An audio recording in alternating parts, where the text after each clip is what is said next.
Just switch on this so we can start. There you are. Okay, good morning, everybody, and I'm so glad, I was so excited to be here. This is my first speech in 2016. My last one was in the Smart City Congress in Barcelona, and I was really amazed to see how Smart City is becoming a reality. We had more than 15,000 people there, and everybody was discussing about the same issues. You know, I think I'm very lucky to work with something that I love. And last year, I got to visit 25 different projects, smart city projects around the world, in 18 different countries. And we are, everybody talking about the same things, completely different projects from Latin America, South America, Brazil. I'm from Brazil. Very initial stages still in smart cities. From smart cities in Japan, that they are the state of art, or Singapore. But everybody's discussing about the same thing. And when you think about smart city, we use these words smart and several other words like connected city, digital cities, but in the end we are talking about the same thing. And is it really smart what you're talking about? I mean, the key point, a lot of people shows that this technology or ICT applied to urban solutions, but is it technology new? Is it technology smart or something that we have not done before?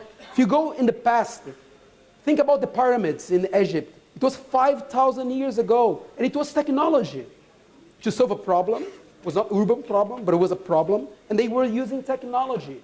And it was smart. And till now, we even don't know how they did it. And then if you go to Babylon, the hanging gardens was also technology. Wasn't it a smart city, Babylon, that time?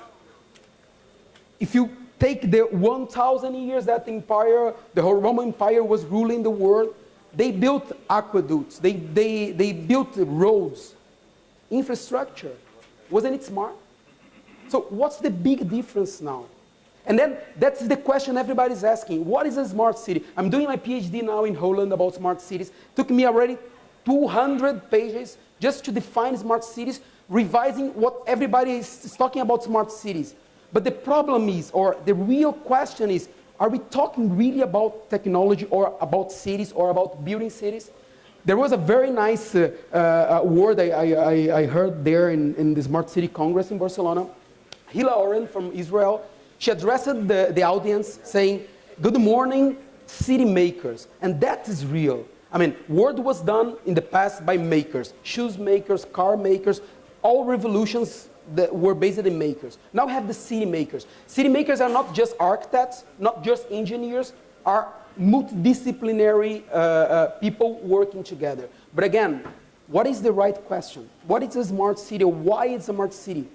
And what's the big difference now that what we have been doing before? And the answer for this, for me, is asking, who is the next? Why we are talking about smart city? It's obvious. I have started my thesis proposal with the numbers about the urban problems, people migrating to cities. I will show you some numbers here. All Congress about smart city talk about numbers. But we are not really, or few people are now facing the real change. And then, before I start talking about this, I would like to show you what will be our next 10 years in just 2 minutes. It's a very nice video talking about the new generation that's coming. This is what we are talking about now, smart cities. Smart cities having smart people. Now we must be citizens-oriented. Otherwise, we are just doing what we have been doing before, but not solving the real problems. Let's have a look in the video. Oops.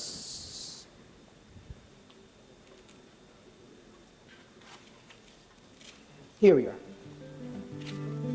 If you work in marketing, you better start upping your game. Because you haven't seen anything like us yet. In just 10 years from now, we'll be buying and influencing buying in ways that will confound you.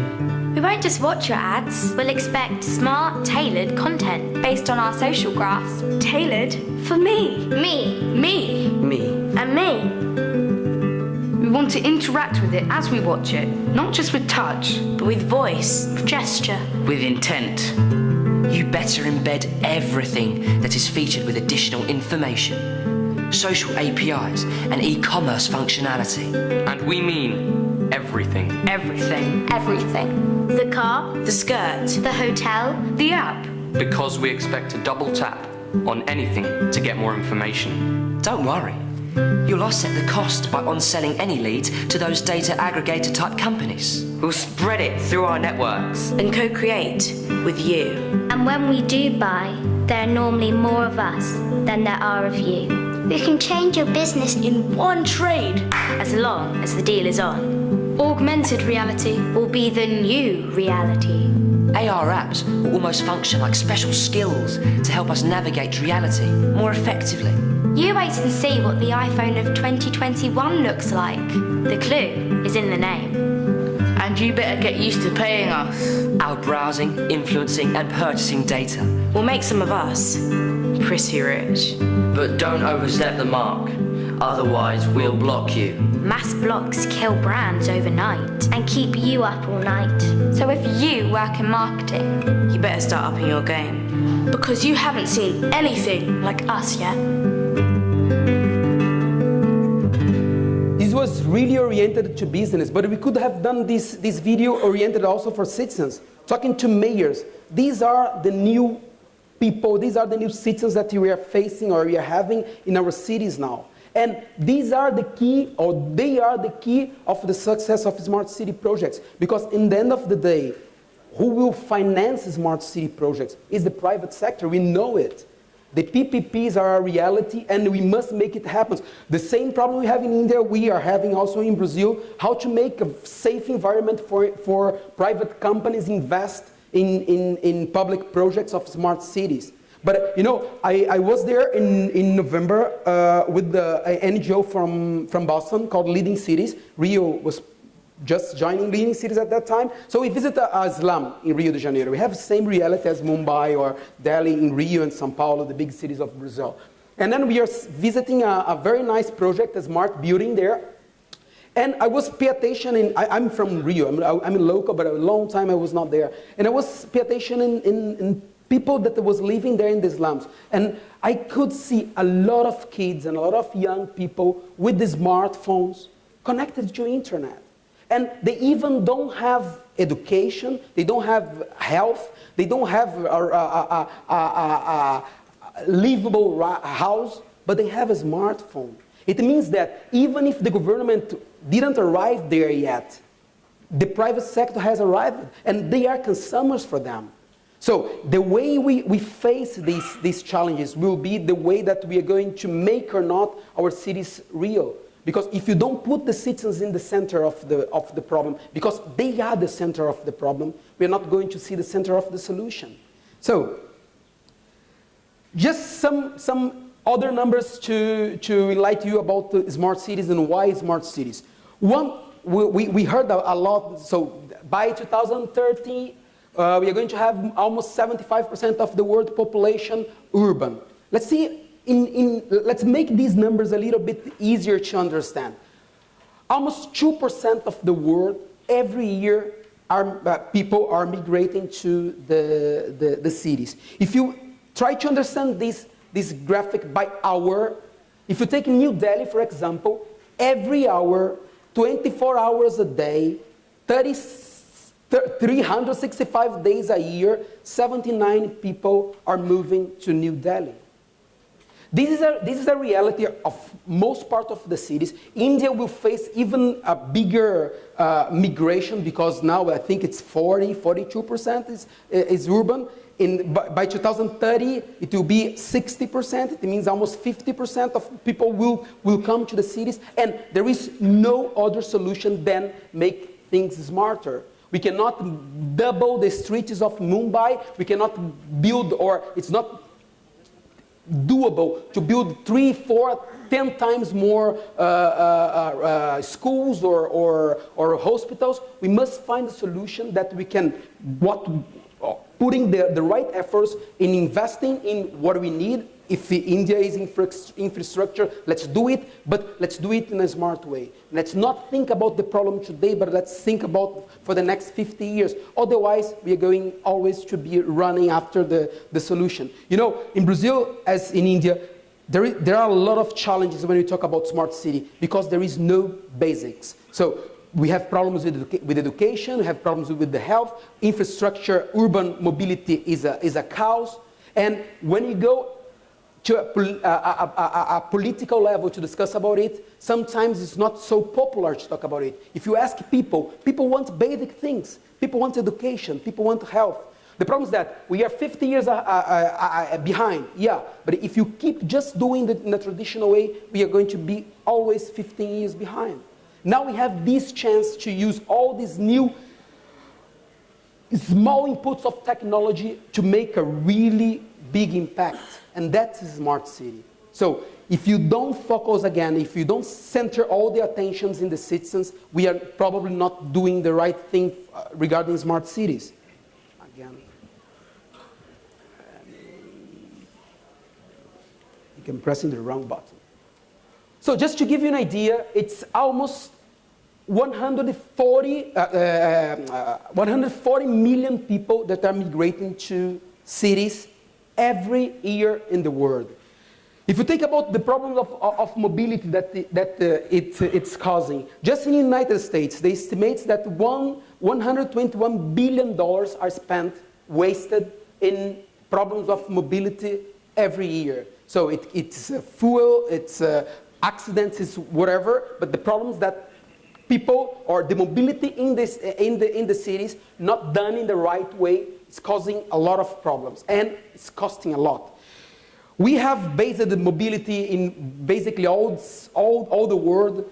Our mobility is based in transportation, car transportation, individual transportation. It's not smart. I mean, it's already done. We had the big revolution with the car manufacturing and then changes the world at that time, but it's not smart.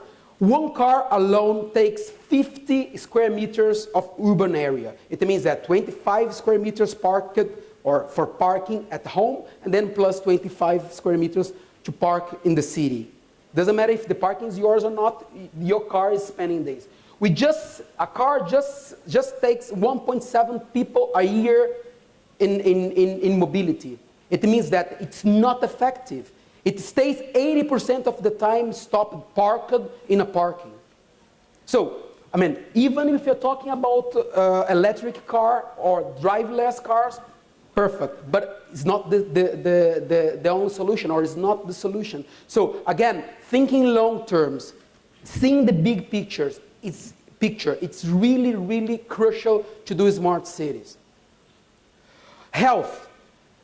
95% of the world population has any kind or one kind at least of disease. It means that almost 7 billion people in the world are sick. These people are migrating now to the cities.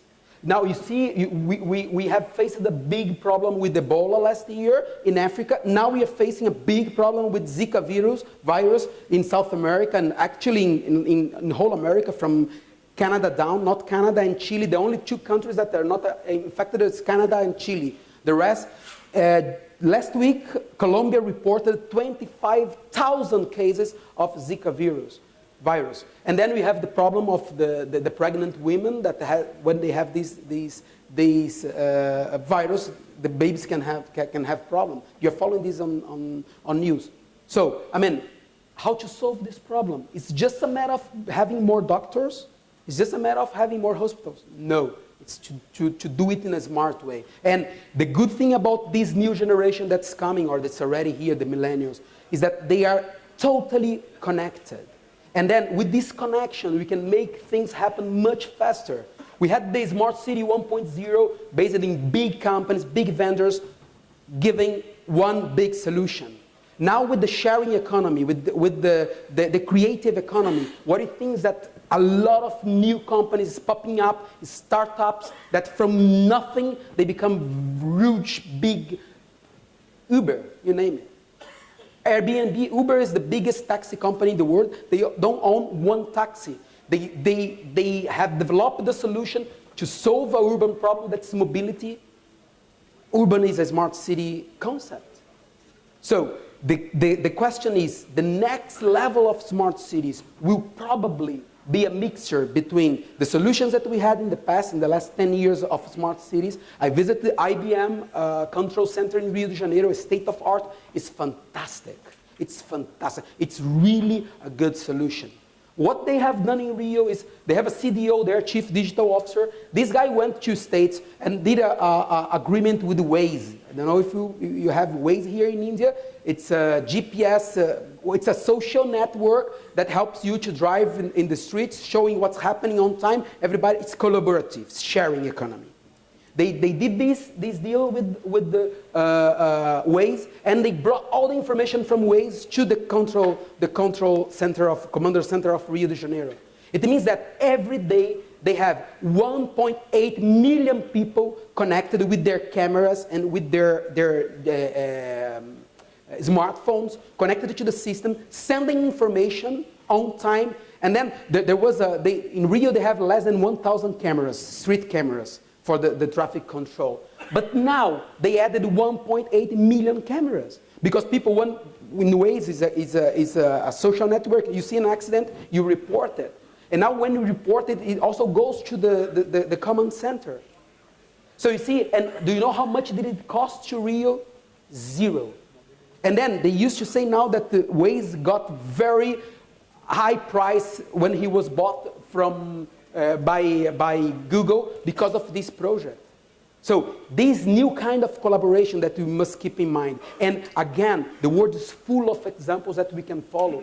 I'm very glad to be here because in this starting this new, or the second, let's say the second step of this new road of smart cities now. So now it's time to really integrate solutions, not just thinking about spending tons of money to get solution, but to get the right solution, to get the smart solution. Again, you name it, education. 57 million children is out of schools. We cannot build so many schools, so we must find solutions that can solve this problem.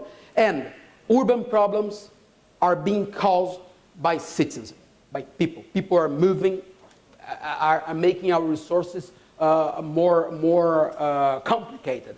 And all the urban solutions are being focused on citizens. So, my friends, the solution, the key word for smart cities is citizens, it's people, are us.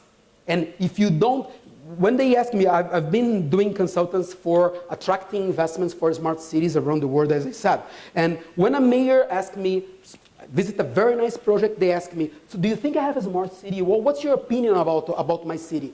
My answer is always the same. Ask your citizens. If they feel like living in a smart city, you have a smart city. If not, it's a problem. I was in Santiago, Chile last year. Santiago is listed as the most important #1 smart city in Latin America, from Mexico down. And then I said, I'm so glad to be here, guys, because I'm here in the most important and the #1 smart city in whole of Latin America. And everybody was laughing on me. And I said, come on, are you joking? Come to live here. You see the problems we have here. And another important point is exactly this. Who now is working with public management is not just doing the projects, but making very clear, communicated, engage people. If your citizens doesn't feel like living in a smart city, we don't have a smart city. In the other way around, Singapore, it's listed not in the top 5 smart cities in the world, just because of one important issue, that is democracy. So in this list, in these rankings, they have this democracy or transparency, or, well, they have this as a parameter, as a dimension. So Singapore still fails a little bit. But if you go there, if you want to understand the smart city, go to Singapore. And not just because all the solutions you see in Singapore, because also people feel smart, feel like living. I already talked about Singapore. It's a very nice case. If you want to understand smart cities, go to Singapore. Some new cities are now popping up around the world, what we call greenfield operation. They take from zero, from scratch, and then they build a new city.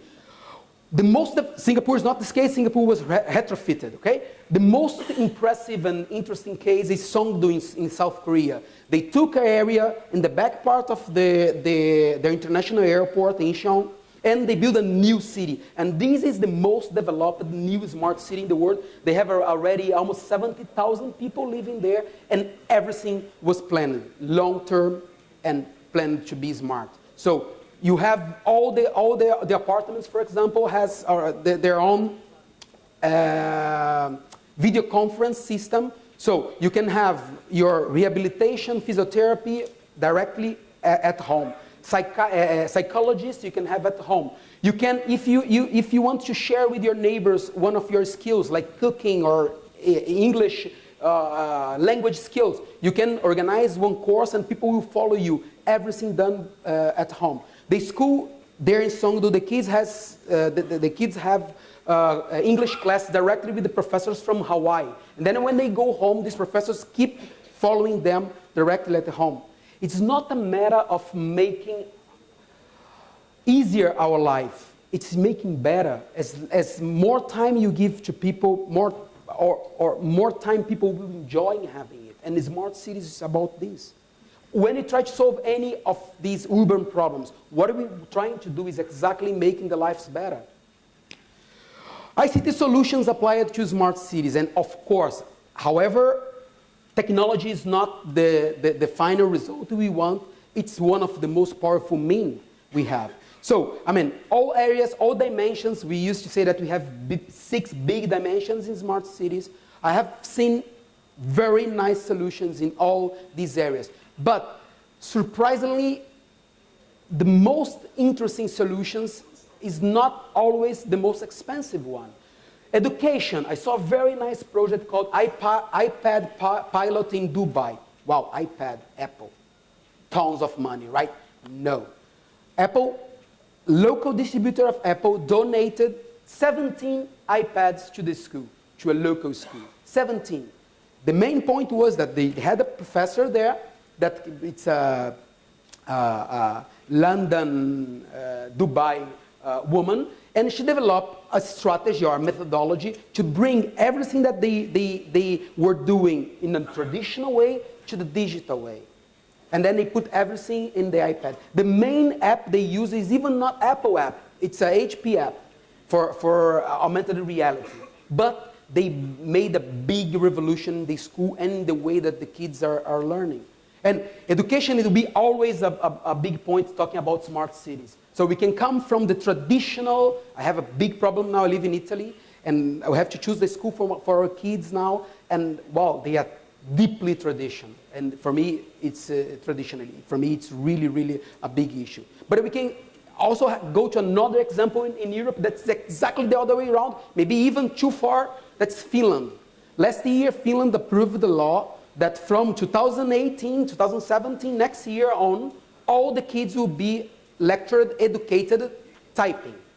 Handwriting will be optional at school. So all the kids will learn whatever typing. Maybe it's too extreme, but the question is, well, how much writing has to do in you understanding or not understanding something? But again, this is deeply a discussion for smart cities. And then when we talk about smart city, it's very interesting for me. When I go to talk to a mayor about smart city, there will be a secretary with the mayor, and then I understand the perception of the mayor when they introduce the secretary. This is my secretary of transportation. Okay, so smart city for him is mobility. This is living secretary, so it's housing. Actually, we must see the big picture, as I said. So, just one small example. This is the BRT, Bus Rapid Transit in Rio de Janeiro. Well, this idea was born like 30 years ago, and now they have in 189 countries around the world. It's a very basic idea for mobility. So they have the bus is running in a separated, isolated lane, and they have their own circuit like a subway, but it's a bus system. The stations are like subway. Everything looks like subway, but it's done based in a bus transportation. And what makes it really special is the cost-benefit matrix. So if you see here, the BRT, you can carry over 50,000 people per hour with 20% of the cost of train system, or even 15 times cheaper than the subway system. So several congress I'm attending now, and then people want to discuss about mobility. Everybody wants to talk about building subways or enlarging their system. It works, yeah, but if you understand how much time you need for this and how much money you need to invest, maybe we have other solutions that are, around the world that we can use. So, big question is, how can we afford it? And that's, I will just jump this, and that is my thesis that I'm doing in the PhD. So, my idea is like this: smart cities can be a lab for the industry. Doesn't matter if it's retail or traditional industry. And what we can do, why it can be a lab? Because, first of all, what I believe is that in smart cities, well-developed, like Singapore, for example, they are living already 15 years ahead of us. Their reality, they have been so much exposed to ICT that their reality now, it's our reality in 15 years. So it means that if McDonald's wants to start thinking about how will be the restaurants in the future, they can go to Singapore, for example, or Hong Kong, as they have done, and they open the restaurant of the future. Why? Because that people there, not only the young people, but also everybody, the citizens, are already behaving as we're going to behave in 15 years old, in 15 years' time. So the key point here is like this: we can do, or we must follow all the plans to build a smart city. But if a smart city is not economically sustainable in long terms, we are not going to have a reality. So it's very nice, it's very important to discuss real investments in smart cities, but if you are a city planner, if you are you're part of the city management, you must think in long terms. So after ending this cycle of investments, how my city, smart city, will survive. And then the solution is start attracting now the real partners for the future. These guys are really willing to invest money in projects in these smart cities. So some numbers about the retailer. This is a very nice project we saw in Korea that Tesco was doing, that people, while going home, they could do the shopping in the subway station virtually, and when they arrive home, the shop was already at home. Why they can do this there? Because everybody is already exposed to ICT. Everybody has, and again, these are that kids that I showed you in the beginning. So, my statement is that smart cities can be a real laboratory to develop, test, and refine new business strategies for the global retail industry. How is it happening now? Also with PPPs. So we've been following, mainly in Europe, some projects that governments are inviting companies to invest in pilot projects there as a PPP, and then to go or to be part of this new revolution of the city. It works for the retail. It's also work for any other industry that we can think. Thank you very much. That was it. And well, I hope you have a very nice day here. Thank you.